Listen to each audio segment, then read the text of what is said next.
The topic for today's discussion is enterprise valuation, unifying asset class.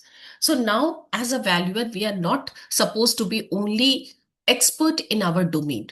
I won't say you can be expert in all the three domains, but you should have a working knowledge for each asset class.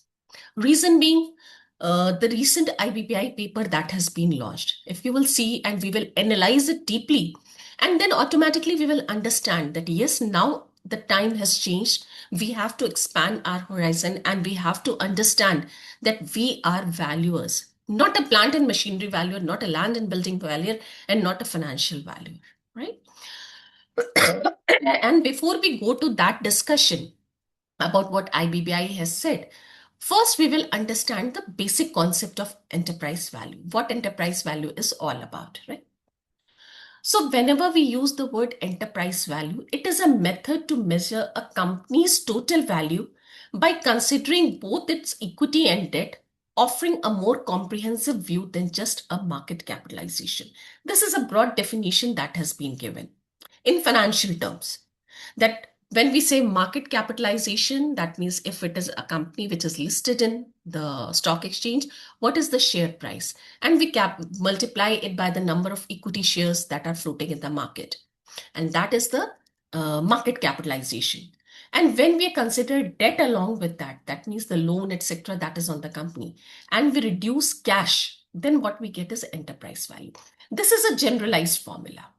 If now we talk about the second aspect, enterprise value includes the company as a whole. Let's say a person is using a DCF methodology for valuing a company. Now, you know that whenever we are using the DCF method, it only takes into account the operational assets of the company. Now, let's talk about a real estate company again. Real estate company is there where a lot of lands are there which are not in use. Now, when you don't value that land, how you are going to find the enterprise value? Because the concept is that whatever valuation you get by that methodology, you have to add the non-operational asset, club it to the value what you have obtained, and then only you can get a complete enterprise value, right? So the formula for this method is enterprise value is equal to market capitalization plus total debt minus cash. Basically, it says that how much amount you have to pay to acquire a company, right? Because cash is why cash is reduced, because it is going to ultimately come to us only. If I'm going to acquire a company, what I have to pay? I have to pay money to the equity holders. That is the market capitalization. I have to pay money to the people who have given the loan. So that is the total debt. And simultaneously, there is some cash in the company. So obviously, I'm not going to pay for the cash. It is going to come to me only. So what actual amount I have to pay, right? There is already, let's say, market capitalization, equity holders need 200 rupees. Debtors need 100 rupees. I'm talking a very basic language because usually the concept, the misconcept, I would say, is that financial things are quite complex. They are not at all. It is simple logic in everything. We are professionals, we can do anything, right?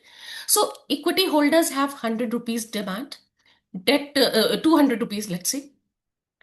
Debtors have 100 rupees demand. So 300 rupees, if I want to acquire something, I have to pay this 300 rupees. Now 50 rupees is already in cash with the company. So when I'm taking the company, that 50 rupees is going to come to me only, na? So what actually now I have to pay? 300 rupees minus 50 rupees. 250 rupees I have to pay. So that is the logic of this formula.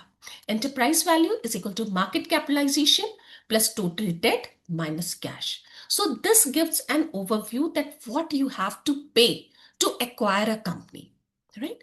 So this metric represents the theoretical cost to acquire a company, including paying off its debt and subtracting its cash reserve, right?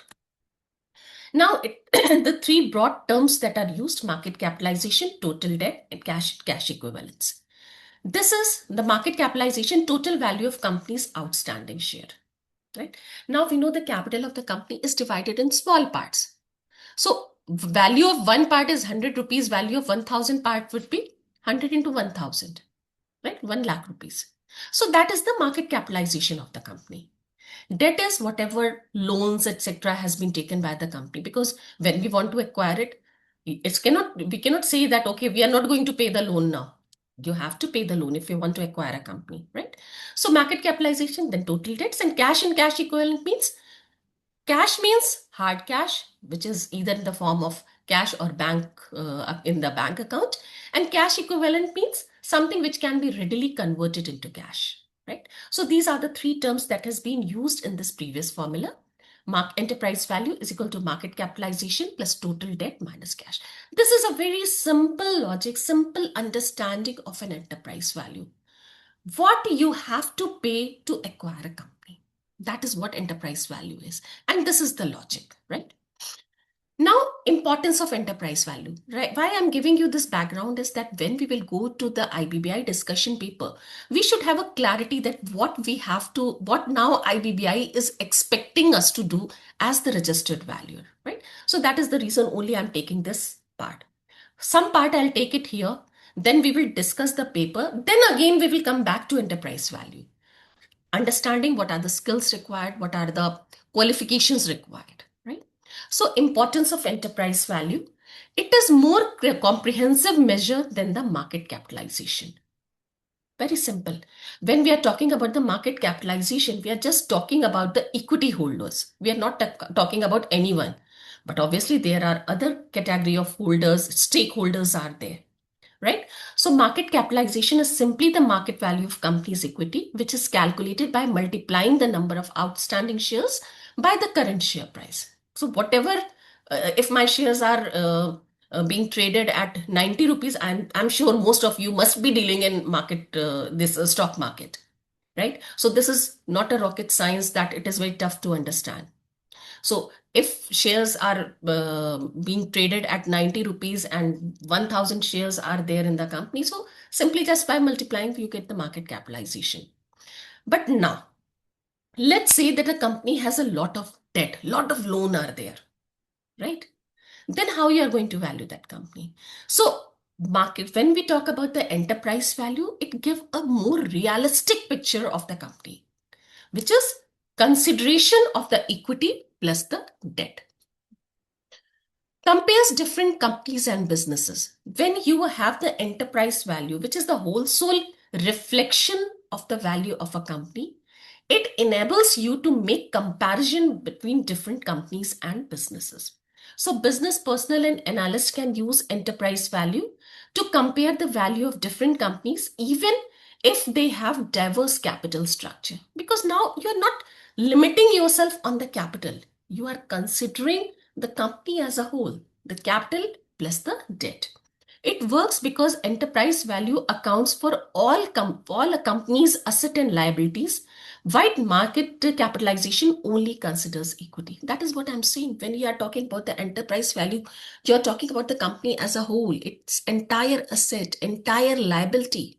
But when we talk about the market capitalization, you are just considering the equity part. So when you are comparing two things, two companies, two businesses, it won't be possible unless and until you get an enterprise value because their debt structure may be different, right? Tracks value over time. So tracking enterprise value over time can be a helpful way to see how a company's value has changed in response to change in the company's financial performance and overall market environment. What does that mean? How a company stimulates, how a company responds to an external market. By tracking the enterprise value, you can understand that also. When there is a proposal to acquire a company, there is a decision or there is a process of acquisition, you have to understand how this company responds to the events that are happening in the external environment. So usually it is not like, because it is not a deal of 1 lakh 2 lakh rupees, it runs into crores and hundred of crores. So when you want to acquire something, you have to do all the due diligence, and this due diligence can be done by taking a metric which is known as enterprise value. Calculate several financial figures. So Enterprise value is also a helpful tool for calculating financial ratios. So when we are comparing the different ratios, when we try to compare two business, there are certain valuation metrics that are used, like EV by EBITDA. EV by EBITDA means enterprise value divided by earning before tax, depreciation, and amortization. So that is also a factor. This, when you will go in detail, then we will discuss it, right? So I'm just giving an overview of this concept. So enterprise value is a handy tool for calculating financial ratios, and by that reason, you can compare. You will find company A's value ratio, company's B ratio, company's C ratio, and then accordingly you can take a decision. But otherwise, just by taking valuation or just by taking the market capitalization, you cannot do this comparison. It also calculates the cost of a takeover. The cost is the total amount, the money the buyer will need to pay to acquire the company, including the purchase price, the cost of financing the deal, and the cost of integration. So everything, all included. How much finally I have to pay? You know, when you go to market, you want to buy something, you have the shopkeeper is saying that this is the offer, this 10% is the cash back, this and that. You're ultimately will say, na, अरे ये तो बताओ कितना देना है? What is the final price? Taking into account all the discounts that you have made, all the offers that you have made, whatever credit cards benefits are there, how much actually it will cost to me? That amount we need to know. And that comes particularly in case of merger and acquisition, because you are going to acquire something. You need to have a clear picture about the cost, and then accordingly, what is your budget? Can help set financial goals. So enterprise value can help set financial targets by providing a more accurate measure of company's value. Since it accounts for multiple factors, it gives a more holistic figure. So that is what we have been discussing in the past 10-15 minutes, that it gives a more clarity about the position of a company. It will help to place the financial targets, because we have just seen that if we know the enterprise value, we can set targets for EBITDA, etc. Right? So it helps us to set up the financial goals. Risk management is also there. Enterprise value is a helpful tool for risk management, because we are tracking its value. We have just seen that it can be used as a tool to track what changes has occurred to this company by change in the environment. So obviously, when we see that, okay, it is very sensitive, then we can accordingly establish more risk management tools. Businesses can use enterprise value to quantify the risk associated with a business deal. For example, a company with high debt to equity ratio is riskier than a business with low debt to equity ratio. Now, why it is said, when you are having a debt, when you are having loan, irrespective of how much you are earning, you have to pay that interest. Like, let me help you understand in a very simple manner. Please don't consider that I'm going much into financial part, because when we will discuss it, I'm saying that we are trying to unify all the three asset class, and these are very basic things. So I'll try to help you understand with a very basic logic. You are a person who is a salaried person. If you take 10 loans on you, right? And then let's say you are an eligible bachelor, you want to get married, right? So your in-laws have come to meet you. They are asking that how much salary you have.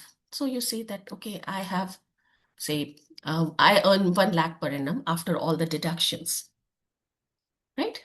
That is one way. Do you have any loan? Now you have 5 loans also running with you, which may be, say, around 40,000 or 50,000 rupees. 40,000 rupees loans are there, right? So now that is a mandatory amount that you have to pay every month. So what ultimately is in your hand? 60,000 only, right? There is a second man who is earning, say, 75,000 rupees, but he has no loan. Now, who is in a much better position? A person who is earning 1 lakh rupees and along with a loan liabilities of 40,000 rupees, or a person who is earning 75,000 rupees without any loan liability? Obviously, the person who is not having any liability, because there is no risk.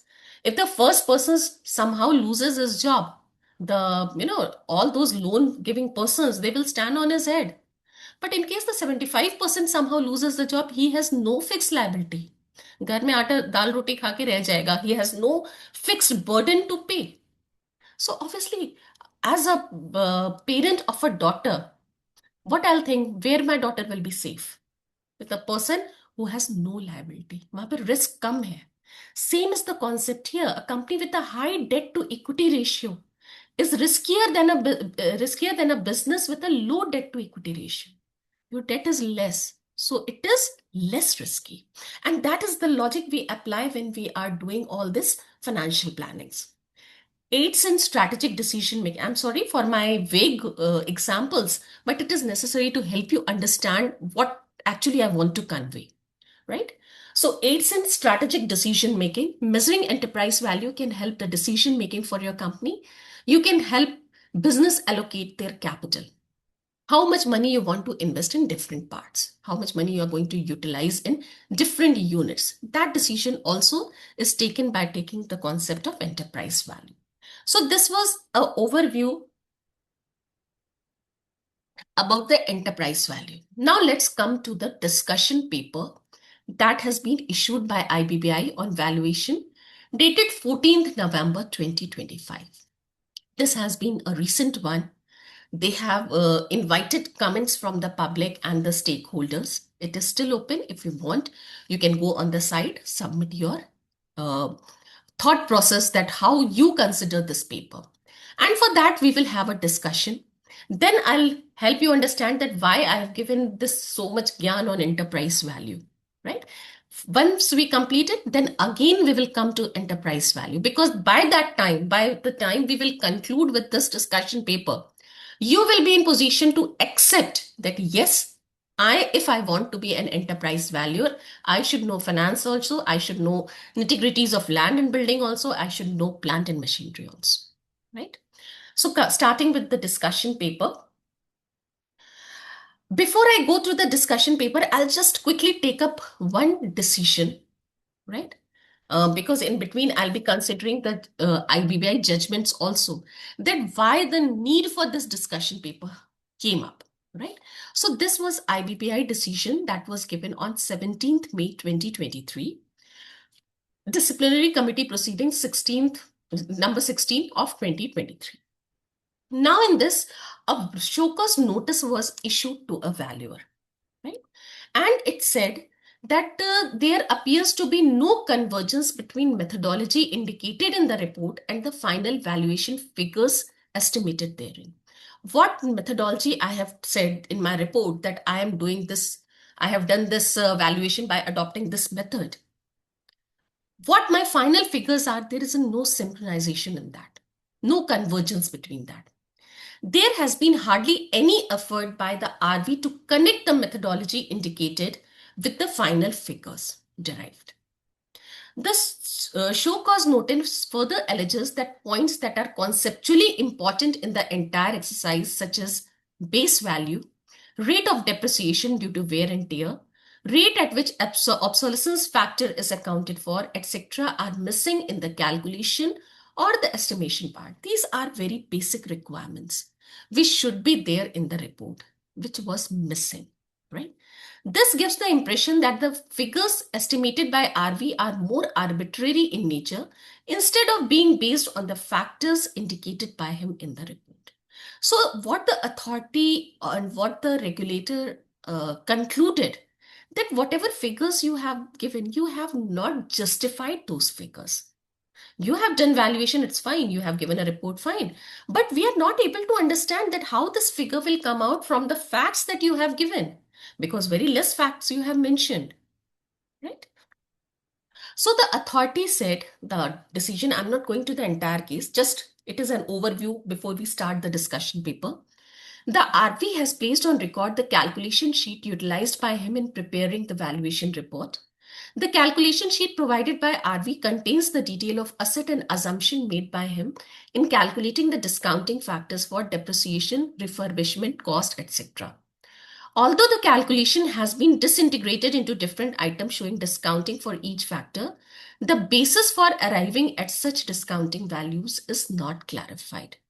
Now, what final thought process was that it is well understood that the valuer has the liberty to exercise his professional judgment while estimating the value. So, you are a professional, we trust you.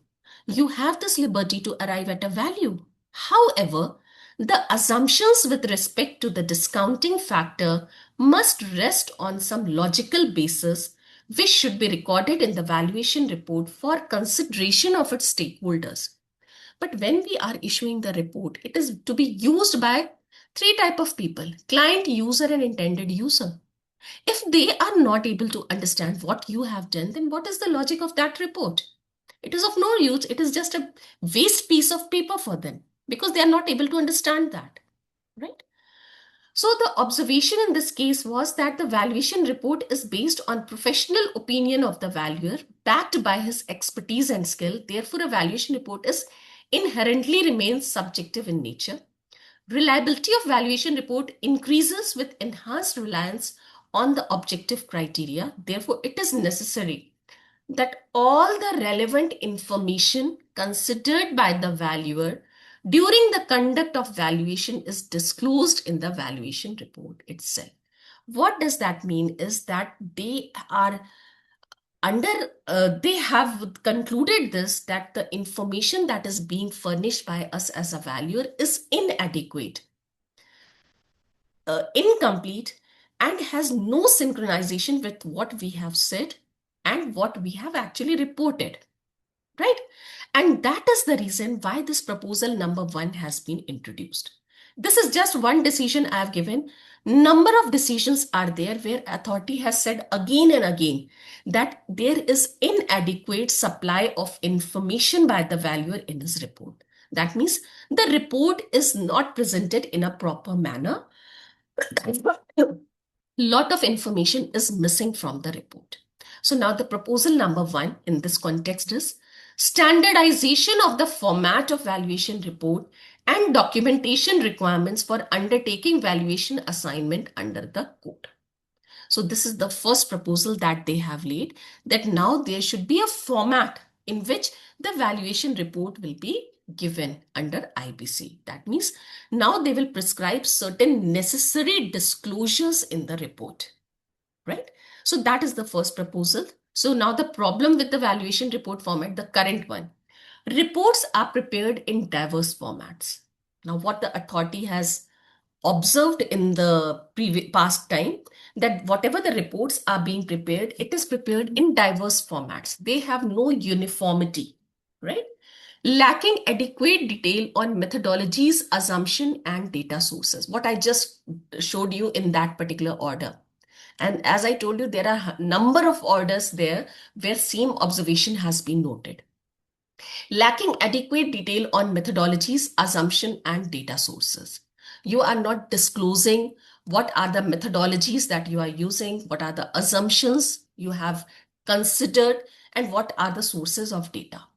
Divergence also hampers transparency, weakens the evidentiary value of the valuation, raises interpretation issues, encourages potential litigation. Now we know under IBC, one of the main point of litigation is the valuation.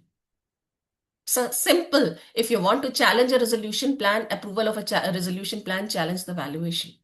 Best ways, right? Now, if there are inadequate information in the report, how that litigation will be resolved, how that dispute will be resolved, right? Lack of comparability and distort market expectation or lead to inefficient resource allocation. So this was noted by the authority, and that is the reason why they thought to introduce a valuation report format. Impact: this leads to dispute and litigation and adverse comments by adjudicating authority, that means the NCLT, NCLAT, causing delay in the resolution process and undermining the confidence in whole valuation exercise. Now, if we don't understand a document, we won't trust it. If we won't trust it, it is definitely going to hamper the resolution process. And that is the reason why it was thought that there should be some uniformity in the reporting part, right? Second, they noted, sorry, That uniformity in the documentation was also lacking. What documents are required to be produced? Because when obviously 100%, 100 things you cannot mention in the report itself. But in case litigation happens, you should have sufficient documents to substantiate your case. So in this process, it was also felt that there is no uniformity in documentation. So they have proposed that now there should be some framework for supporting documents. So no uniform framework governing the supporting documentation that RVs are expected to maintain. Extent, nature, and quality of documentation varies significantly. This weakens the transparency and accountability of the valuation process, complicates regulatory oversight, limits stakeholders' ability to assess the basis of key assumption, methodologies, and conclusions on a comparable parameter. When you have no document to say what you have done, how you are going to prove it? So this was again felt that there is a problem and we need to have some uniform guidelines regarding the maintenance of the documents as well. Not only reporting, not only format, but also how the documents and what documents are required to be maintained. That should also be considered properly. Now, what is the proposal? Accordingly, in order to promote consistency, professionalism, and credibility in the valuation ecosystem under IBC, it is proposed that board may be empowered in the regulations to specify a format of the valuation report and the documentation requirements an RV shall follow while undertaking valuation assignments under the code. Hence, it is proposed that regulation may be suitably amended in this regard. So this regulation, what they have said, for the purpose of this regulation, a registered valuer shall prepare a valuation report and maintain the documentation as per the format specified by the board through a circular. So now what they propose is that we will come out with a format for the reporting, and we will also give some framework regarding the documentation that will be required to be maintained by the RV if he is undertaking an IBC valuation. So this is the proposal for this is the first proposal that they have placed under this document. Proposal number 2. Harmonization of CIRP and liquidation regulation to follow a uniform standard for valuation conducted under the. Now we know that when CIRP process is done, valuation is required. When liquidation is done, valuation is required. But there is certain discrepancies between the two valuation. Now they want to establish a uniformity in those confusions. Now, Regulation 35(1)(a) of the CIRP regulation mandates that two registered valuer appointed under Regulation 27 shall submit estimate of fair value, liquidation value computed in accordance with internationally accepted valuation standards after physical verification of inventory and fixed asset of the corporate debtor. Right?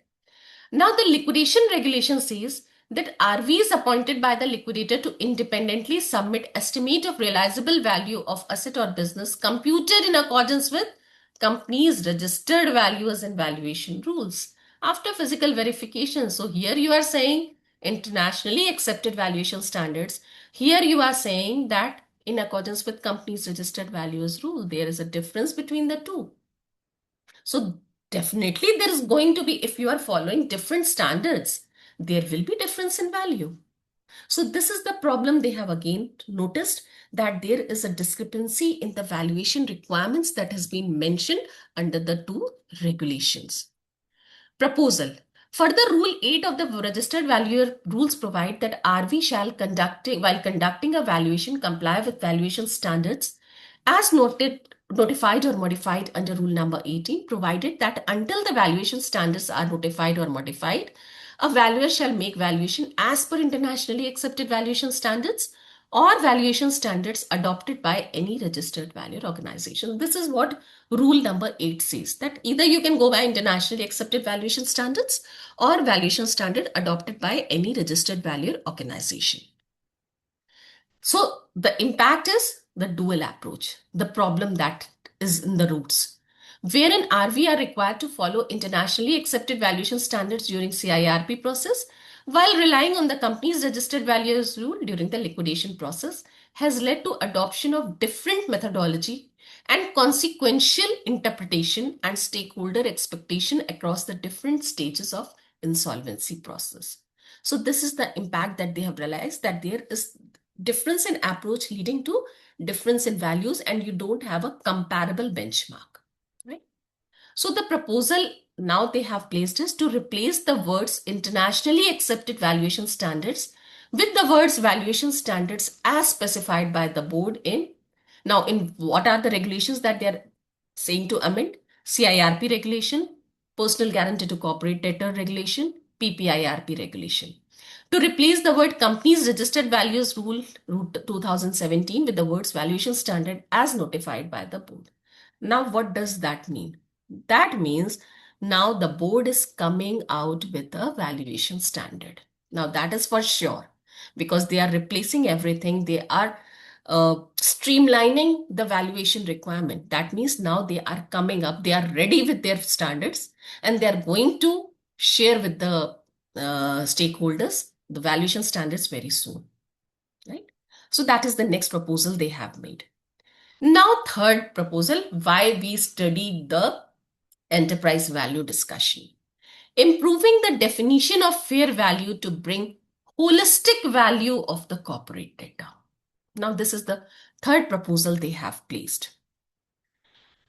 Before this, I'll just quickly take up one judgment again, IBBI order dated 17th February 2023, which was given in reference to the Videocon Industries. So Videocon Industries is a much talked about case where 13 companies were jointly put to insolvency process. Though at that time we were not having, even right now also we don't have a concept of group insolvency. In the IBC amendment bill, now they have placed the concept of group insolvency, but as of now we don't have any type of that concept. But it was an exception where the adjudicating authority said that these 13 companies should be treated as one, and now their insolvency proceeding should be conducted. So it was to be done by a registered valuer entity. And once that was done, in this case only, if you remember, there was a concept of lack of confidentiality because the resolution plan that was submitted was of says 2700 crores, somewhere 2900 crores, and the liquidation value was somewhere 2700 crores. So in that case, one very important observation that was laid by authority was that there was some breach of confidentiality. That means either on the part of valuer or the part of RP, this information regarding the value has been leaked to outsiders. So that was one observation that was separate. But if we see the impact of the valuation done in this process by virtue of this order dated 17th Feb 2023. Now, what they have noticed here, the element of synergy among the different units of corporate data and the value derived from such synergy has not been considered. Now you have 13 companies. You are doing valuation of all those 13 companies separately. What is the interlinked value between those? When you are taking two houses separately, you can always combine those two houses and that is going to give you a bigger drawing room. Let's say suppose there were two flats were there, right? One flat and they are just parted by a wall. Now you have decided that I'll take both that flats. Now half drawing room was here, half drawing room was there. Now you are removing that wall. So now you have a bigger drawing room. That means when you are combining those two properties, you are getting an additional value which is called a synergetic value. This is the synergy that you are getting. So how come when you are valuing 13 companies altogether and you have not considered the synergy between them? Synergetic value has not been taken into account. So the element of synergy among the different units of the corporate data and the value derived from such synergy has not been considered. The synergy valuation is not provided for the corporate data while submitting the fair value and the liquidation value. The authority notes the admission by RVE that synergy valuation was not made part of the valuation report because no synergy was found by RVE. in the Videocon group. It noted that only accounting adjustments were made while submitting the consolidated valuation report. That means, where was the problem in this consolidated valuation report? Sorry, right? Alleged violation. Now, what was the violation that was noticed here? Clause 6 of the Model Code of Conduct for Registered Valuers under valuation rules provide that a valuer shall render at all times high standard of service, exercise due diligence, ensure proper care, and exercise independent professional judgment. That means there was lack in the services that was provided by the valuer entity. And what was that gap? The synergistic value was not considered. Plant and machinery value was given, land building value was given, SFA value was given. All were added, clubbed together, and there was a consolidated report. So what was the missing element? The synergy between the units. Now, coming to the problem. So this was just one case I just wanted to refer before we go into the further details. Now, coming to the problem that was noticed. The current definition of fair value as provided in CIRP regulation is as follows.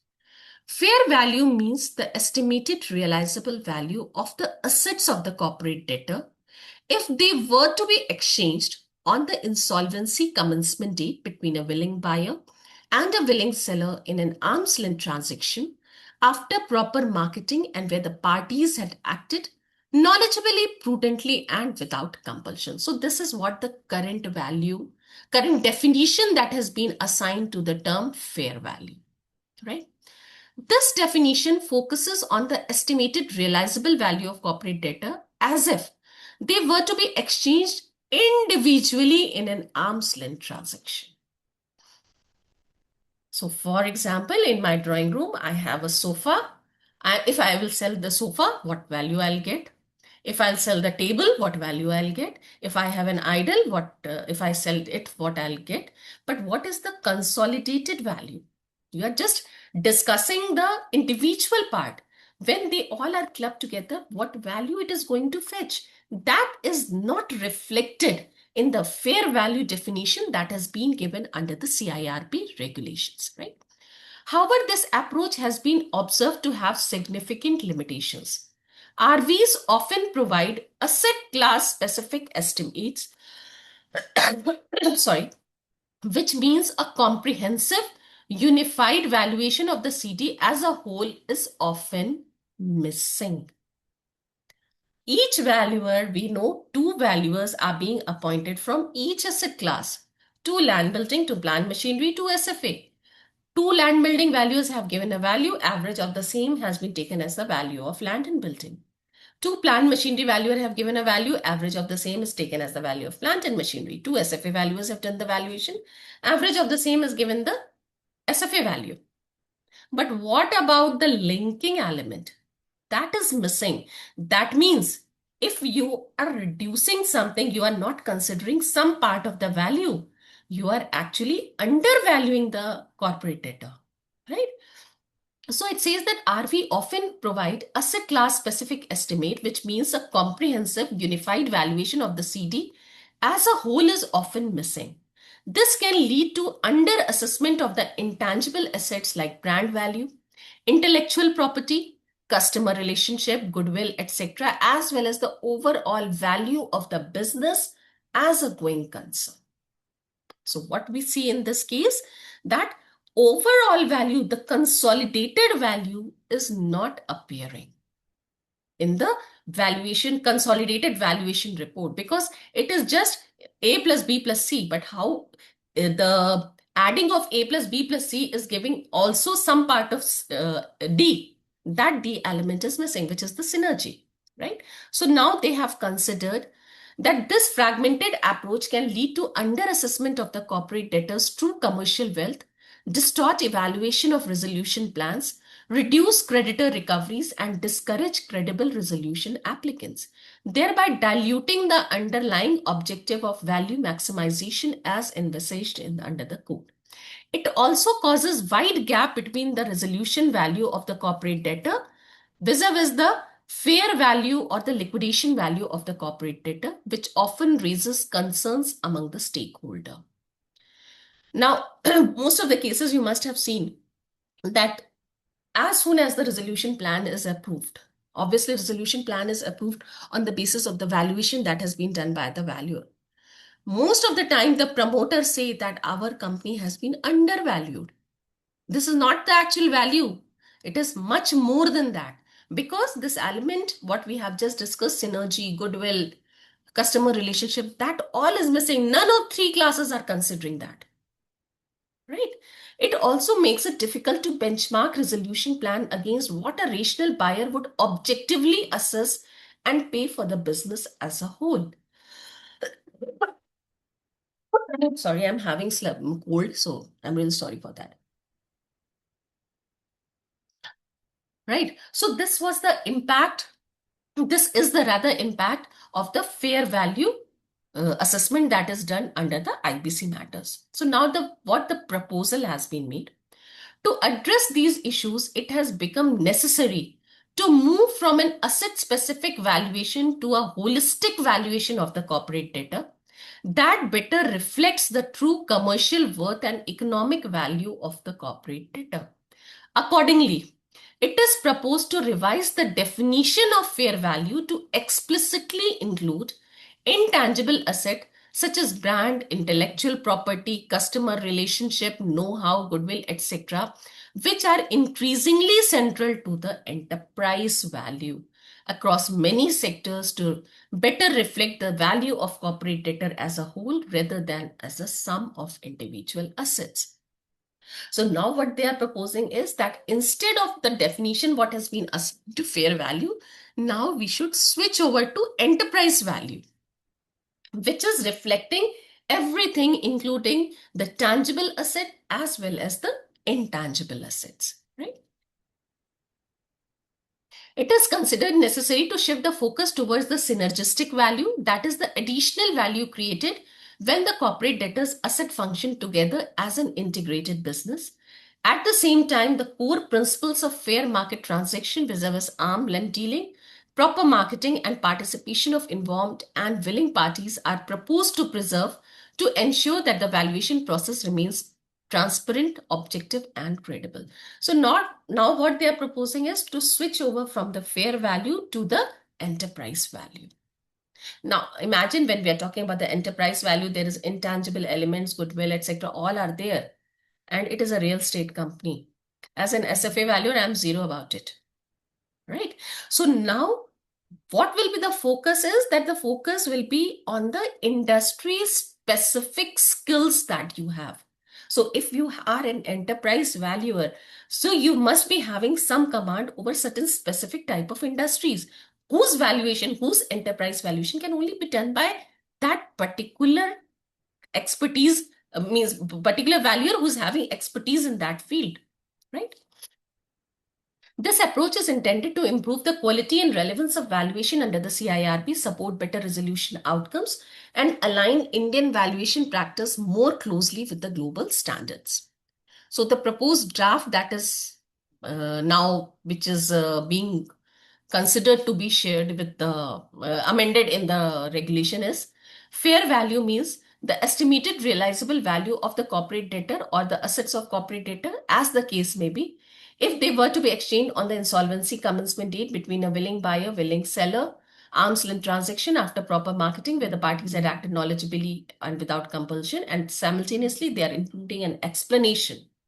The estimated realizable value of the corporate debtor shall be computed by taking into account the total estimated realizable value of all the assets of the corporate debtor, including but not limited to tangible and intangible assets along with their underlying synergies.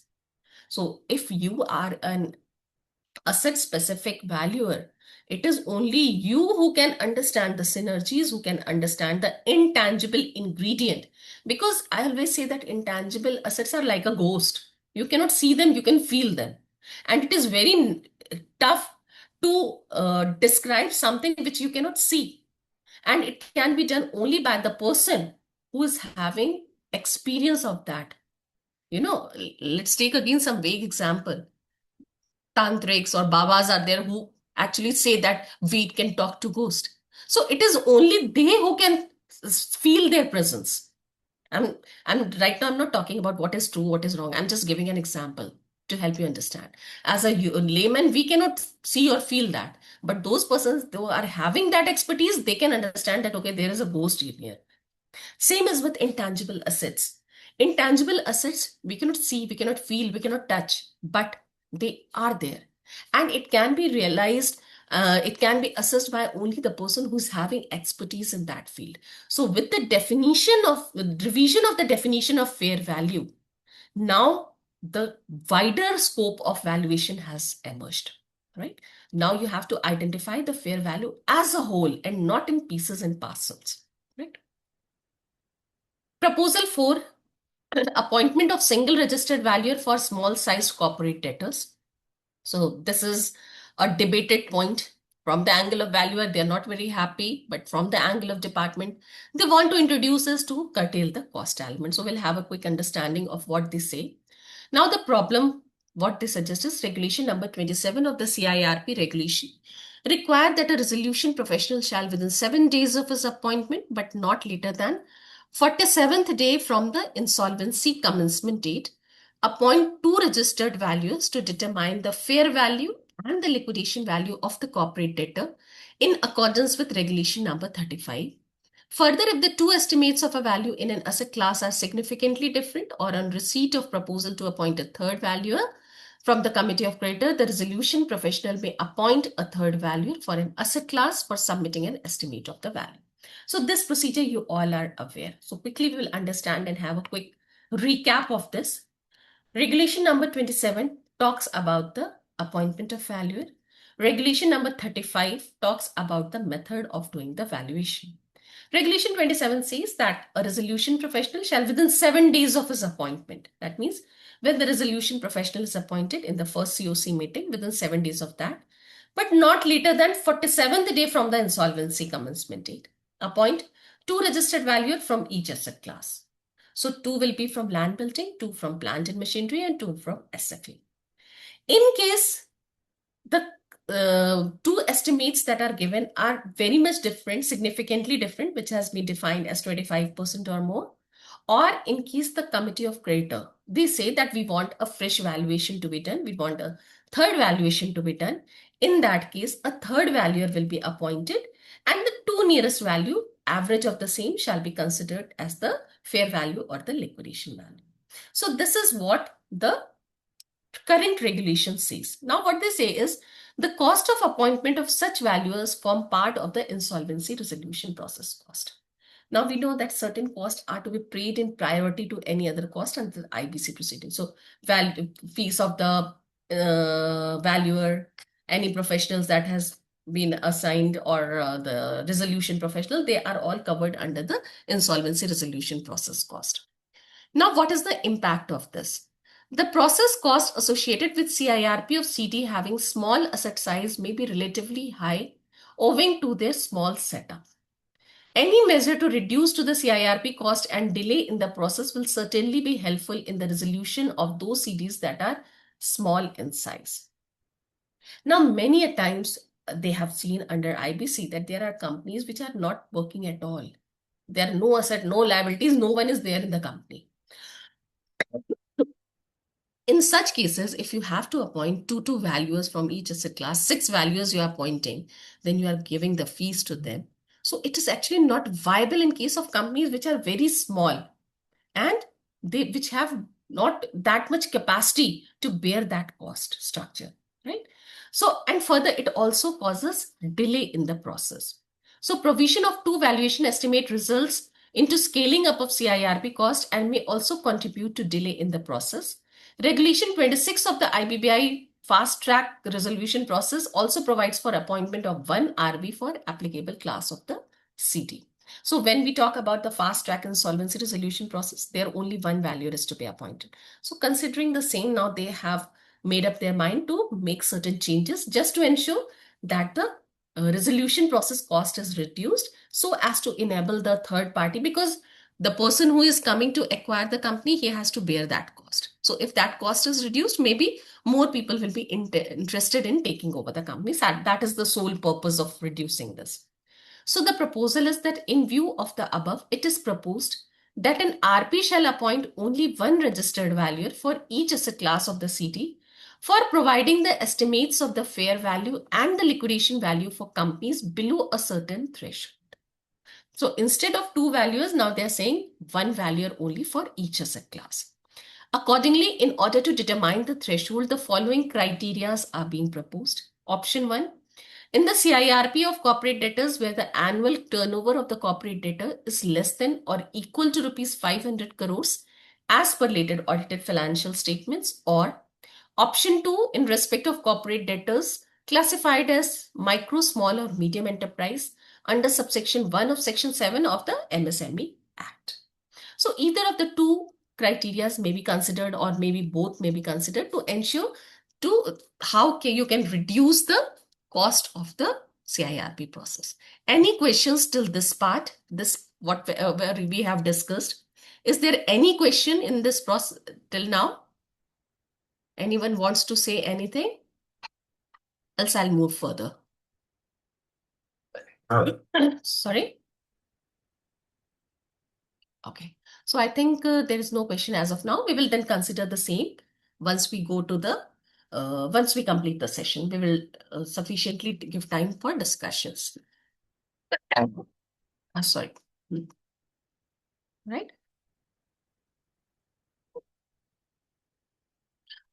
However, in keeping in view the company's specific issues or complexities involved with the particular CD, if the COC is of the opinion that the two valuations are required, it may decide to have two RBs after recording the reason for the same. So that is something very logical. If there is a need, there is a situation which warrants the need of two valuation, appoint two values. You are not being stopped from that. You just have to justify that why you think that two values should be appointed. Otherwise, in case it is a simple company, not much, no, it is not much cost effective. In that case, it's better to have only single valuer, right? So the proposed draft that is there being placed is appointment of professional CIRP regulation. The resolution professional shall within 7 days of his appointment, not later than 47 days from the insolvency commencement date, appoint registered valuers to determine the fair value and the liquidation value of the corporate debtor in accordance with regulation number 35 as under. One set of registered valuer in case of corporate debtor. One set means one land building, one plant machinery and one SFA. Where the annual turnover is less than or equal to 500 crores as per latest audited financial statements. Option 2, in respect of corporate debtor classified as MSME under the MSME Act. So this is the proposal that they are planning to place. How enterprise valuation will be done when you are doing valuation of a particular class only? I'll come to that, sir, because now they have developed a concept of coordinator. I'll come to that. I'll explain it, that why enterprise valuation is required.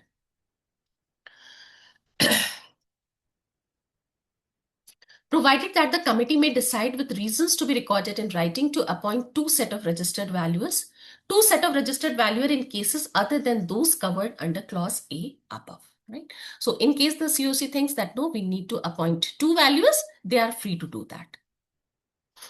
So in that case, two set of registered valuers will be there. Similarly, in the liquidation regulation, they are proposing that on same lines, they have placed that in principal regulation number 35, the following proviso shall be inserted after the provision, namely, provided that where the annual turnover of the corporate debtor is less than or equal to 500 crores, as per the latest audited balance sheet, and in respect of corporate debtors classified as MSME. The same concept they are proposing to introduce in the liquidation as well. Right? So the same is there. And similarly, for pre-pack insolvency resolution process, fast track, or personal guarantee to corporate debtor, in all the regulations, they are proposing to introduce this concept that one set should be appointed for the companies having turnover less than 500 crores or the companies which are MSME under the MSME Act. In case the COC thinks that no, it is viable or feasible to appoint more than one set of valuers, so two set of values will be appointed. So that is the proposal. Now coming to your question, sir, what you raised, appointment of a coordinator valuer to estimate the fair value of the corporate data, right? So now this is the fifth proposal that has been placed, and it is particularly important to understand the logic of this. As per Regulation 27 of the CIRP regulations, two RVs are to be appointed to determine the fair value and the liquidation value of the corporate debtor in accordance with Regulation number 35. So that is simple what the current scenario we have. As a result, total 6 values are to be appointed for 3 asset class with 2 valuers assigned to each asset class. Each valuer provide both the liquidation value and the fair value for their respective asset class, resulting in 2 set of values per class, right? So that till this point, it is very simple. This is what the current scenario is. Now the impact of this. What is the impact? The existing framework for determining the fair value of a corporate debtor often falls short of its goal to capture the holistic value of the business. So this is what was also discussed when we were discussing about the revised definition of fair value. That when we are determining the fair value, actually what we are missing is the interlinking of the 3 asset class. Everyone is running individually. There is no synergy between these 3 values that has been given. The existing framework for determining the fair value of a corporate debtor often falls short of its goal to capture the holistic value of the business. The process relies on the appointment of multiple RVs, each providing separate asset class specific estimates. You are a plant and machinery valuer, you are giving your value. I am a land building value. Just a minute, there's some message also. To determine value, enterprise value, is market capitalization necessary or is there any other method as well? As not the companies to be evaluated would be listed. In such cases, how do we determine the enterprise value for that firm company? Definitely, sir, we will come to that. And in fact, I'll inform you some more initiatives that has been taken at the IOV's end. I'll come to that. Just allow me sometimes. Right? Now, this approach often fails to synthesize a unified enterprise level view of valuation, leading to several problems. So what happens is, like we have discussed, that you have given a value of crockery, you have given a value of your stove gas, you have given the value of the means all other gadgets that are used in the kitchen. But what is actually you are giving the entire kitchen. So what is the benefit of that? What is the value of that kitchen? That is missing because you are dealing with individual assets, right? So this approach often fails to synthesize a unified enterprise level value of valuation, leading to several problems. Intangible assets such as brand value, intellectual property, customer relationship and goodwill, along with the business going concern potential and operational synergies are frequently undervalued or completely overlooked. Right? In this valuation, every valuer thinks that this is the other's domain. Who is going to determine the goodwill of the company? Is it plant and machinery specific? Is it land and building specific? It is a SFA specific? There is no specific criteria. It again depends on company to company. What type of company is there? Accordingly, that person is more eligible, experienced to value that intangible asset, right? This lack of unified holistic perspective diminishes the accuracy and relevance of the valuation outcomes, making it difficult to benchmark resolution plans and potentially undermining the objectives of value maximization. If you remember when this IBC was created, one of the preamble to this IBC was to ensure the value maximization. Now, what we are actually doing, we are not following the soul and spirit of that intent of the legislation. We are not maximizing the value. Somewhere we are missing certain values, which is due to integration of the 3 different asset classes. Three separate asset classes are giving their value, and no consolidated value is giving. You are just adding A plus B plus C, and whatever result you are getting, 2 rupees for asset land and building, 3 for plant and machinery, 1 for SFA. So in total you have 6 rupees value. But there is something which is 1 or 2 rupee is missing, which is the synergetic value, which is lacking, and they have noticed this in frequent cases.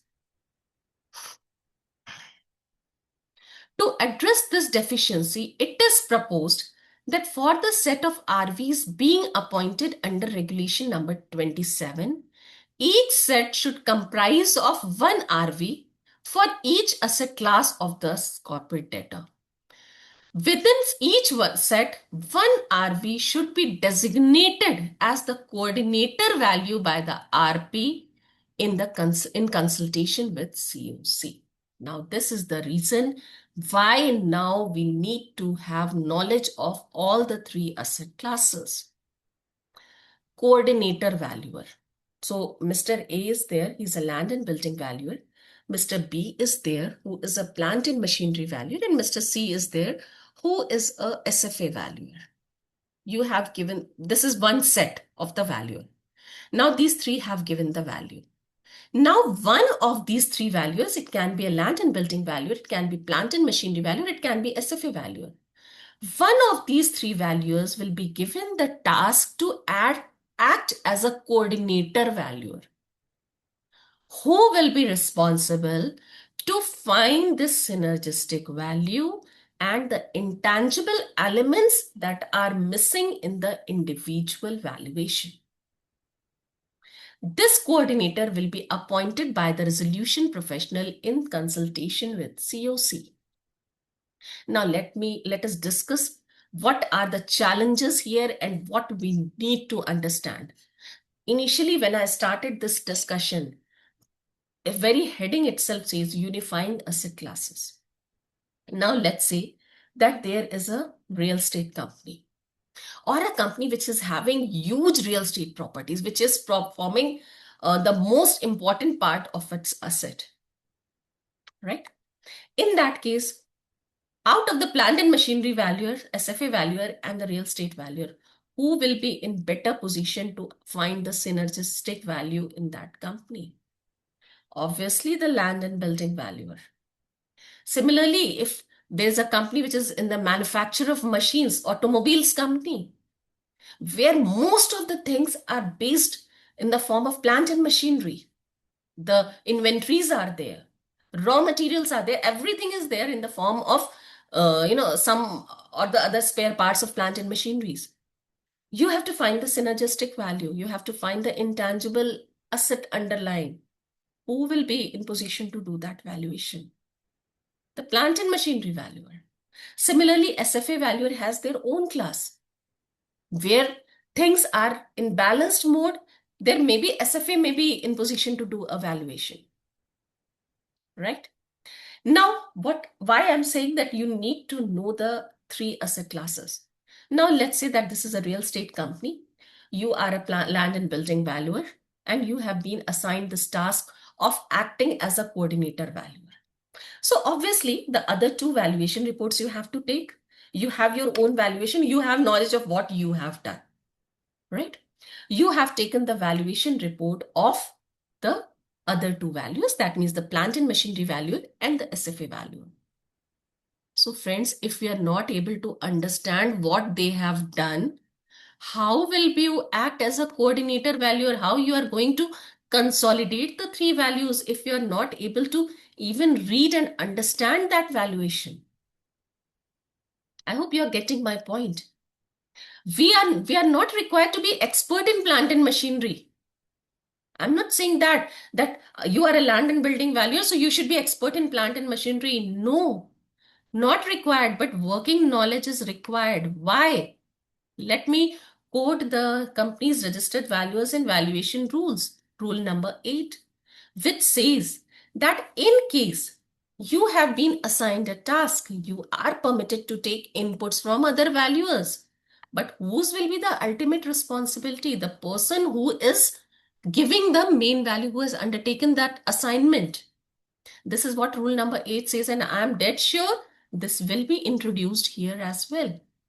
That means it will be the responsibility of the coordinator valuer to ensure that whatever other two valuations he is relying upon to find the enterprise value, they are adequate and that valuation has been done sufficiently in a proper mode.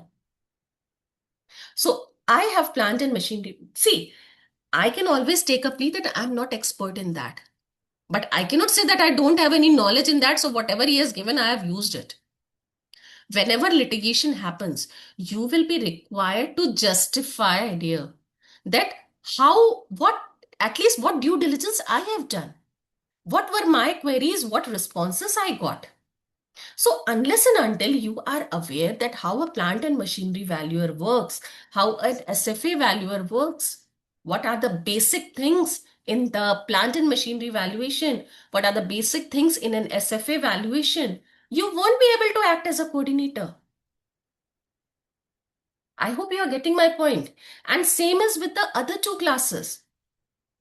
If an SFA valuer wants to work as a coordinator in a real estate company, how he will find that synergistic value if he is not having any knowledge about how land and building is valued, about how plant and machinery is valued? How can I understand that valuation report even? So if you want to grab this opportunity, and obviously when you are a coordinator valuer, your remuneration will be higher than the other two because you are being entrusted with some additional task, right? Otherwise, no one will want to take any responsibility. So in this case, if you are you are being appointed as a coordinator valuer, you are supposed to have knowledge about the remaining asset class as well. This is the reason why now you have to break the boundaries relating to the asset class specific. Someone has said the session is very interesting. We want the recording also. Thank you so much, sir. You will definitely get that. Right. So if I am a person who don't wants to take challenge, I will take a back seat. कि भाई अपने को तो नहीं करना. But that is not the professionals are meant for. If you are taking a step ahead, you are being chosen to act as a coordinator valuer. That means you are getting that trust from the RP and the COC that you can handle all the three asset classes. And trust me, friends, this is the reason why now you have to step out of those boundaries of asset class. You have to come out and understand what are the intricacies involved in the other two asset classes. Because a responsibility always comes along with some limitations as well. You are taking challenge, you are getting an opportunity. With opportunity, there is responsibility, there are challenges also. And if you want to take that challenge, you want to take that responsibility, you have to open your arms and you have to dive in the field of other parties as well. There is always a myth. I'm though an SFA valuer, still I'm saying that there is a myth that enterprise value can only be done by a SFA valuer. Please trust me, there is nothing like that. It always depends on the industry for which you are doing the valuation. Almost 70 to 80% is the industry specific valuation. Only 20% is the remaining asset class contribution in that valuation. Your entire valuation, your part will be 80% of that, of the specific industry, right? So please trust me for that and try to understand the other two asset classes as well, right? The coordinator valuer would be responsible for integrating the individual asset valuation into a single comprehensive determination of the aggregate fair value of the CD, which will be now called as AFV, aggregate fair value. So what you have to do, the individual asset valuations that you have received, you have to consolidate that. You have to determine a comprehensive value. That will be the job of the coordinator valuer. So if you are ready to accept those challenges, please to dive in the other two asset categories also, understand their basics, because it is not that you have to go and do the valuation. It is not that. But you should understand what you are using, right? If I'm taking a medicine, right, I'm not required to understand how it has been made, how that syrup has been made. I'm not required to do that. But what are the ingredients? Whether it is in accordance with my requirement or not, that at least I should know now, right? So that is what now it is expected from the valuer, to act as a coordinator value, right? Additionally, each coordinator value shall provide the aggregate fair value and AFV1 and AFV2 of the CD, representing the estimated realizable value of the entity as a whole. So in case two sets are there, so there will be two coordinator valuers. Valuer 1, valuer coordinator valuer 1, coordinator valuer 2, and then it will be consolidated. Each coordinator value shall provide the aggregate fair value representing the estimated realizable value of the entity as a whole. The average of the aggregate fair value estimates provided by the coordinator RVs of the two sets shall be considered as the fair value of the corporate data. So now this definition is also going to change. Further, the average of two estimates of the liquidation value submitted by each RV in each class shall be considered as the liquidation value of the corporate debtor. So this is basically for the fair value determination. Addressing significant variation in values. So this is the next proposal that has been laid. If the fair value or the liquidation value differ by 25% or more, or if the COC so recommends, the RP shall appoint a third set of valuer with one designated as a coordinator valuer. So again, we know, like under the CIRP regulation number 35, it has been mentioned that in case there is a difference between the difference of 25% or more, then a third valuer will be appointed. So same as here. Now here they say that third set will be provided, and again there will be one designated coordinator value. The average of the two closest estimate among the three aggregate fair value estimates provided by the coordinator RV shall be considered as the fair value of the corporate data. Similarly, the average of the two closest estimate of value submitted by each RV in each class shall be considered as the liquidation value of the corporate data. So that is what the proposal that has been placed as of now. This approach would ensure that both tangible and intangible components are properly evaluated and considered, reflecting the true enterprise value of the business. The proposal aims to bring greater consistency, transparency, and market relevance to the valuation process, leading to more accurate and competitive resolution plans. So the draft that is proposed here is, let me see, some messages are there. An extremely informative session suggesting valuation profession is in for a quantum leap by this when the qualified amendment is expected to be out. We'll come to that, sir. This is good initiative by the board. See, this is already in circulation. They have requested the feedback by, I think, 7th of December. Once they receive the feedback, accordingly, they will decide to come out with the regulation. See, coming out with the regulation is not a tedious task. Amendment to the code is through different channel. But coming out with a regulation is not a tough task for the board. So yes, definitely it is very good initiative by the board. I also agree because there were challenges. Many corporate debtors were being undervalued in this situation. Okay. In the principal regulation in regulation number 35, sub-regulation 1 shall be substituted as fair value and liquidation value shall be determined in following manner. The set of registered valuers appointed under Regulation 27 shall comprise of one registered valuer for each asset class of the corporate debtor. Within each set, one registered valuer shall be designated as the coordinator valuer by the resolution professional in consultation with the committee of creditors. Provided that each registered valuer shall submit to the resolution professional and coordinator valuer an estimate of the fair value and the liquidation value computed in accordance with valuation standards as specified by the board, after physical verification of the inventory and fixed asset of the corporate debtor. Now, by this, they are trying to manage two things. First, they are bringing uniformity to the valuation standards. Now they have, as soon as they come out with the valuation standards, now everyone has to adhere to those valuation standards. And simultaneously, they are entrusting this task of consolidation of the report to the coordinator valuer. Provided further that the coordinator valuer shall be responsible for integrating the value asset class valuation within that set and arriving at a comprehensive aggregate fair value of the corporate debtor.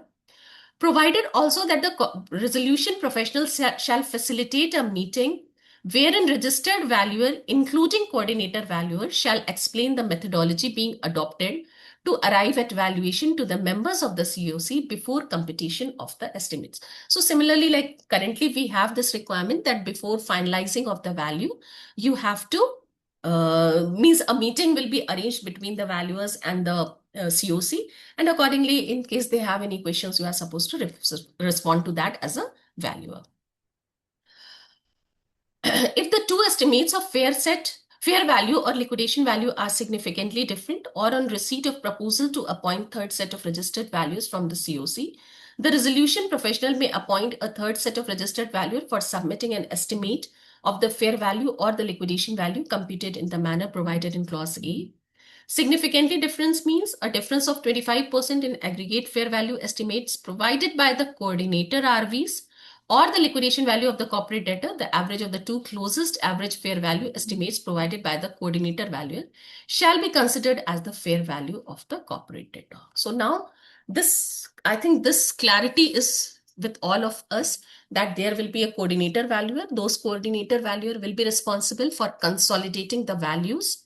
Once that value has been consolidated, a comprehensive aggregate fair value will be informed, and then average of that will be taken as the fair value. And in case there is any discrepancy, similarly, we'll have a third set of value. In that third set, again, a coordinator valuer will be there, and that coordinator value will give its aggregate fair value, and the two nearest value shall be considered to be the fair value. So that is what the draft proposal says.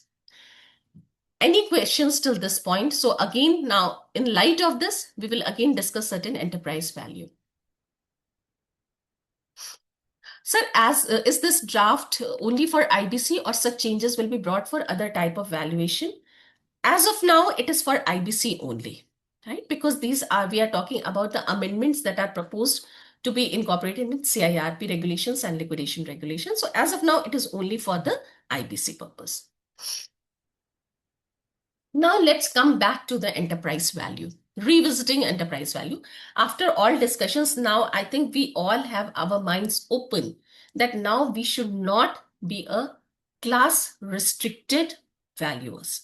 We should now be only a valuer. Yes, Mr. Mahesh, you want to say something?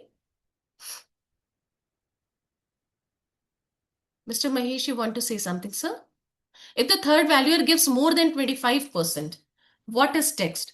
See, what is next? Sorry. Simple logic is one person has given an X value, which is current practice also. One person has given, two values have been appointed. The difference is more than 25%. Third valuer comes in. Again, there is a difference. So there must be two nearest value now. So those two nearest value will be considered. Now there will not be appointment of a fourth set of value, which is also the current practice. We are not appointing a fourth valuer. First, third valuer has appointed and there's a difference. Then now we will see what are the three nearest values. Out of means all the values, what are the two nearest values? Average of the same shall be taken as. Can a lecture be organized for coordinator in advance? Sorry, sir, I couldn't get that.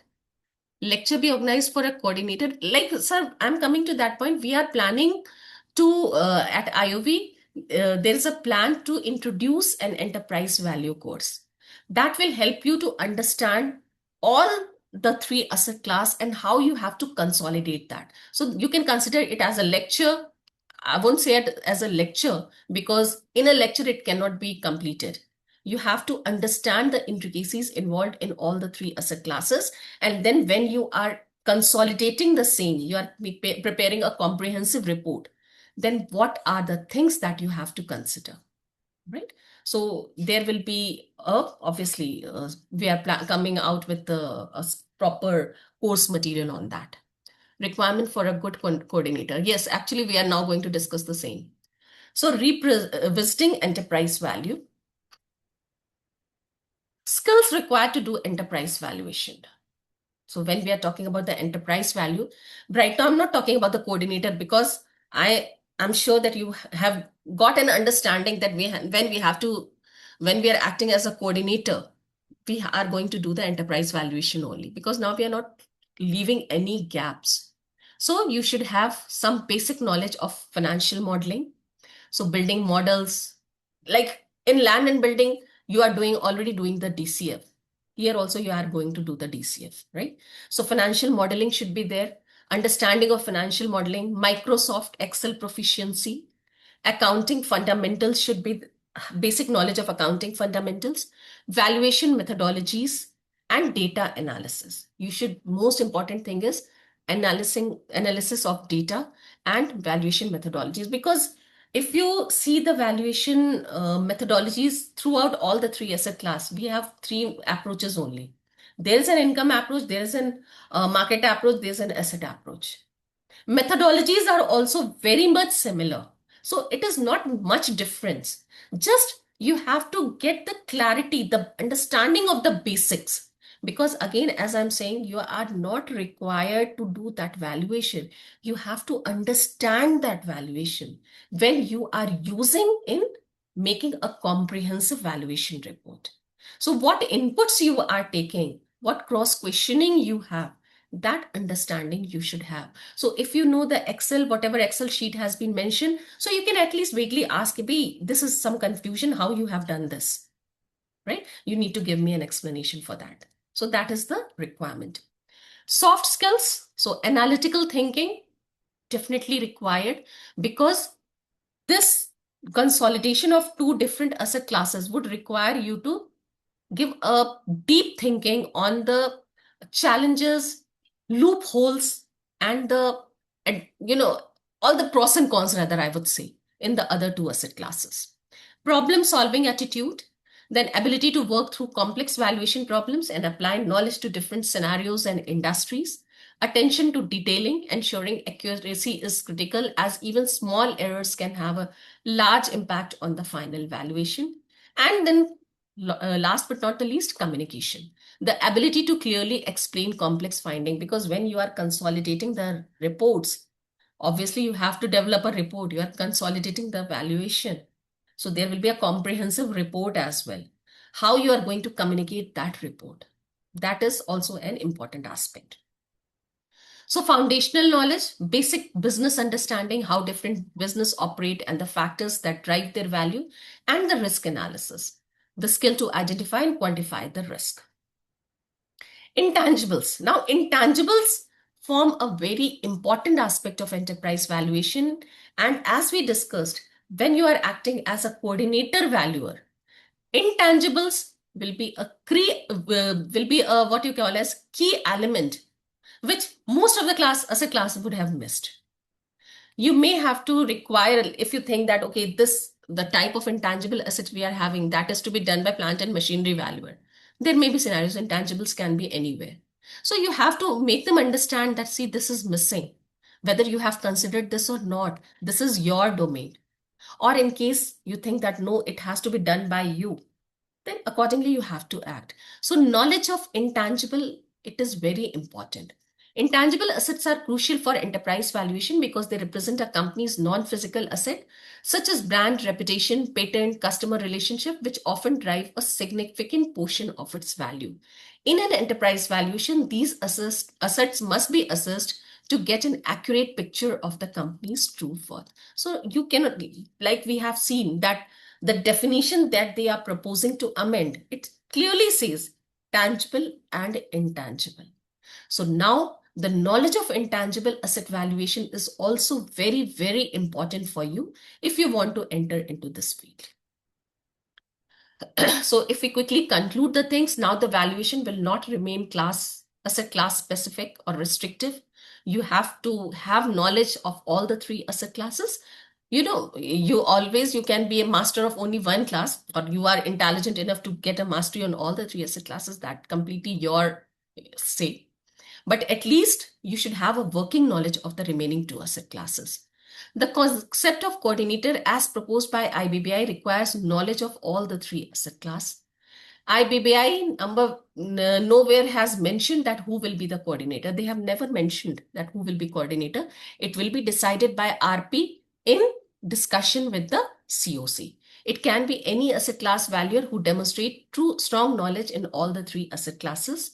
IOV proposes to launch a course to make the valuer well equipped to handle the IBC assignments by integrating all three asset classes. So IOV is in the process of developing a consolidated course, a comprehensive course on enterprise value, where you will be able to understand, like, it will be open for all the three asset classes. There will be an overview of land and building valuation, because if you are land and building valuer, so you just need an overview of the remaining other two asset classes. For your domain, you are an expert. Similarly, for plant and machinery and for SFA. And then how to consolidate that and how to develop a comprehensive report which reflects the enterprise value of the corporate debtor, that will be discussed in that particular course. So when the course comes out, you will get the details about the same from the IOV headquarters.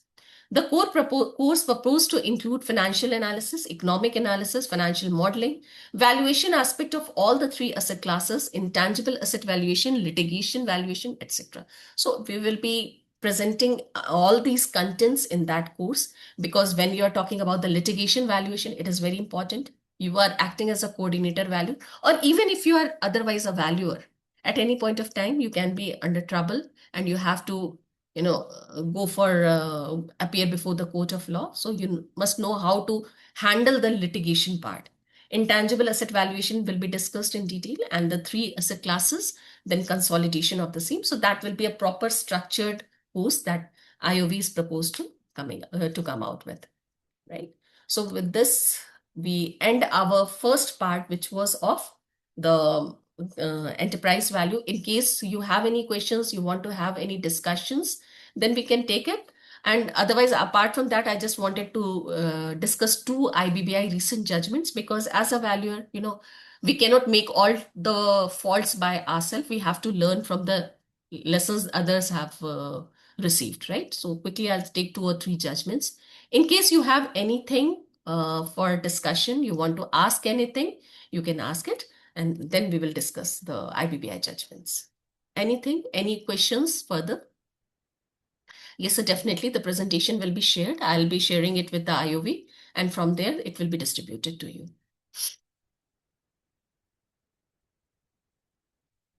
Any other questions, any other queries, anything you have in your mind, any suggestions, if you want to make, most welcome in that. In fact, IOV is also inviting you to suggest your comments to be presented to IBBI, because right now this discussion paper is open for the recommendations and suggestions. So in case you have anything in your mind, because we have discussed the entire paper in depth, so if something comes to your mind, you can always submit the same to the IOV for further representation, or you can even directly go to the IBBI site, and there also you can give your suggestions, right?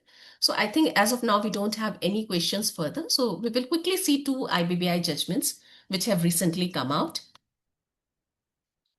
So this is a recent one of 2025 itself, just 1 or 2 months back. A show cause notice was issued to the valuer for valuation done in the liquidation proceedings. And the content of show cause notice said that in the valuation report, the valuer has submitted that the value for one particular asset, which was located at Raigad, is not considered by him, citing the legal opinion obtained by him on the status of asset, which was under the stay order on sale or disposal of the asset under the order of the Odisha High Court. So there was a valuation of the properties that was to be done. One particular asset that was located in this particular location, that was not considered for valuation by the valuer, citing that they have received certain legal opinion from the legal people, and they have said that since there is an stay order on that asset, so it is not by the High Court. So it is not feasible or workable to consider the same in the valuation. This was considered as a default by the valuer, and show cause notice was issued to him. Now, what the valuer has replied, kindly see the wordings. I have taken the exact extract. I have neither excluded asset from liquidation estate nor decided to assign any value for the said asset because it is reported to be legally tainted, but have only remarked that I have not valued the said asset and could not consider its value. I have mentioned that the value of asset is not considered and could not include in the overall value. I hereby convey my intent that in case all the relevant documents are made available to me to my satisfaction, it is possible for me to undertake and carry out the valuation and assign value and consider the value of Raigad assets as well. Now, this is the reason why I said that litigation valuation is equally important. What reply you are giving, what you have said in your report, and what reply you are giving. Now, see the difference in the submission that has been done by the valuer. At one place, the valuer is saying in his report that I have not considered the valuation of a particular property because it was under litigation. The court has put a stay order on that property. That's why I have not done. And same he is reiterating here. Second place, he's saying, I hereby convey my intent that in case all the relevant documents are made available to me to my satisfaction, it is sorry, possible for me to undertake and carry out the valuation and assign the value. What is the link between the two? Are either you have not done the valuation because it was a tainted property, or the situation was that you have not been provided with the documents. What exactly you want to say, right? So reply continued. May I earnestly submit that there has been glaring gross failure on the part of liquidator or the customer corporate debtor officials in furnishing to me any of the relevant document, refused to submit documents citing the reason of legal opinion or ongoing litigation. This was the sole reason for my inability to value the said asset. I was absolutely helpless that even after traveling to the place and vigorously following up and chasing the customer representative, neither RP nor the CD representative could furnish any relevant document. However, there is no evidence on record to substantiate that, the value's names wrongly come, has made efforts to obtain the relevant documents from the liquidator. That means you are saying, if you are saying something, you should have proper, sufficient supporting documents to substantiate that. If you are saying that I made efforts to get the information, but I was not provided, what proof you have? No proof was there. Now, if we see the legal provision, regulation number 36 says liquidation estate. For the purpose of liquidation, the liquidator shall form an estate of the asset mentioned in subsection 3, which will be called as the liquidation estate in relation to the corporate debtor. Subject to subsection means I have not included all the entire part. The only relevant portion has been taken here. The liquidation estate shall comprise of all liquidation assets, which shall include the following: assets subject to the determination of ownership by the court or authority. So it is clearly mentioned that even when you are doing liquidation, even if there is some legal dispute on a particular asset or property, you are supposed to do the valuation and include that value in your report. You cannot escape that. As per referred clause of subsection so and so, the asset subject to ownership determination by the court remains part of the liquidation asset and require valuation. Thus, valuer and his reasoning that there is a stay order for sale of asset or part thereof does not justify the complete exclusion of asset from valuation considerations of the corporate debtor. Right? So this means that when you are doing valuation for the liquidation purpose, particularly information of liquidation state, all assets are to be included, even if they are disputed ones. So you cannot escape that responsibility of not doing valuation of that asset. It is your responsibility, which is clearly given under regulation number 36 of the liquidation regulations. So the observation of authority was that the authority notes that there is significant inconsistency in the explanation tendered by the valuer for not valuing the assets of the corporate debtor in the valuation report and to the authority. Such inconsistency in submission made by the valuer regarding the exclusion of property from valuation of corporate debtor at different point of time makes the valuation report questionable. A careful examination of the statement reveal a pattern of contradictory explanations. So please be very careful what you are replying. If you are replying, do you have proof of the same? This is what we are going to teach you in the litigation valuations. How you should face the litigation. Because when you become a coordinator valuer, again, you are developing the comprehensive report. So somewhere you will be owing more responsibility, right? Which undermines the credibility of the valuation report submitted by him in the liquidation proceedings of the corporate debtor. The authority also notices that when confronted with his inconsistency through the present show cause notice, had attempted to reconcile the contradictory position by claiming that both reasons were interrelated causes leading to the exclusion. The authority observed that this post facto rationalization appears to be an afterthought intended to address the contradictions rather than a genuine explanation of his decision. Making process as the statement in the valuation report do not suggest that the reason for not valuing the land was unavailability of sufficient documents to form an opinion about the valuation of land. In valuation report, you are saying that you have not done the valuation because it was a tainted property. In explanation, you are saying that you were not provided with the information, and then you are saying that both are interrelated. So that is not considered appropriate by the authority. The authority finds that this shifting of stance demonstrates clear incongruency in the valuer's reasoning and raise concerns about his conduct during the valuation of the corporate debtor's asset. The fundamental reason cited by valuer for excluding the property changed materially between his valuation report and subsequent submission made before the authority, indicating inadequate professional judgment at the time of original valuation and giving some other reasons for not valuing the land to avoid regulatory consequences. The authority concludes that inconsistency in valuer's submission at different point of time undermines his professional credibility and demonstrate non-compliance with the professional standards expected of a registered valuer. So the order was given and his registration was suspended for a period of 6 months.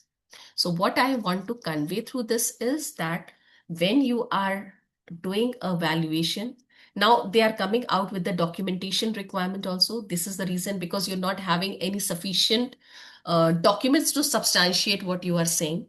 So they are coming out with a framework on documentation as well. Apart from that, whatever you are saying, ensure that whenever litigation happens, you are having sufficient record of the same.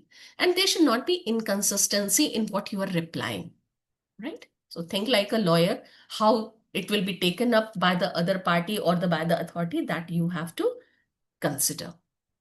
Some messages are there.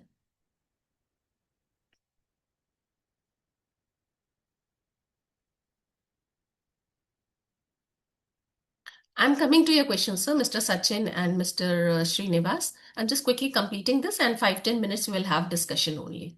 Or rather, I would say that this is again a decision of IBBI in the same context, right? And it is about the same, but here what happened is that the valuer, he gave two reports.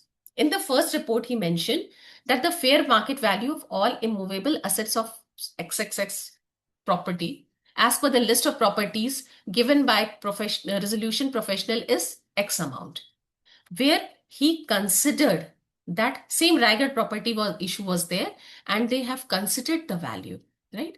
In words, 1,368 crores and 78 lakhs. This was the valuer's first valuation report.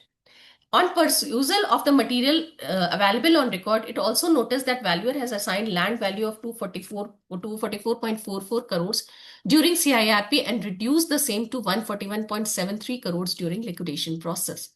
Such depletion in the value to the tune of 102.71 crore results in undervaluation of the corporate debtor and has not been justified in the valuation report during the liquidation process. And further, he said in his revised report, has withdrawn his valuation given for that particular asset in the revised report, mentioning that the value cannot be determined, citing. Hence, in my considered view, the decision on valuation of the to be disputed land cannot be done. A final verdict in this case from the court alone can help in deciding the value of the said land, which are now both not marketable and also cannot be taken over by the bank as per the legal opinion given to me. So here the same case was there, but the other valuer, he gave two reports. One report he considered the value, in other report he removed that value.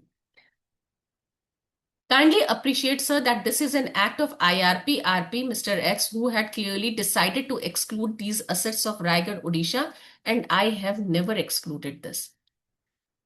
So they also relied on some legal opinion given by some advocates, and disciplinary committee finds his conduct of revising his valuation report by not valuing the land, which was previously valued, as improper. The authority notes that show cause notice has mentioned that in valuation report submitted by the valuer during CIRP and liquidation period, again there was depletion value that was also not justified. Right. So this was the observation, not going into the detail. So that we have 5-10 minutes to discuss.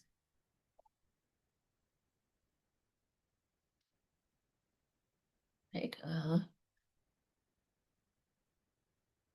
Now, coming to the final conclusion of the authority, because that is all about what they said and what the valuer said. The authority finds that there was complete lack of due diligence on the part of registered valuer as he decided to revise his valuation report without valuing the lands of the corporate debtor situated at place, even though there was no material change in the facts legal opinion from the time of original valuation when he had valued these lands. So at first place also there was a legal opinion, but that time he did the valuation, then again there was a legal opinion and said that no, now I have got another valuation legal opinion also, so now I have to remove this from my total valuation. So again his registration was suspended for a period of 2 years, right? So I'll just stop here because I'll share these case laws. You can have a look over the same yourself, and we will come to the question answer because